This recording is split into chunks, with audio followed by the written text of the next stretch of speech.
هو انت مين فكرني بيه؟ اسمك ايه علشان نسيت؟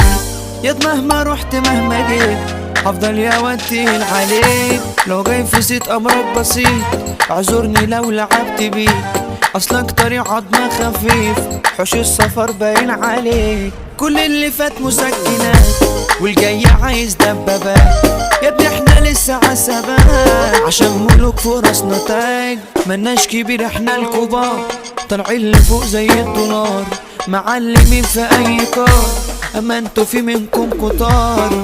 اهدوا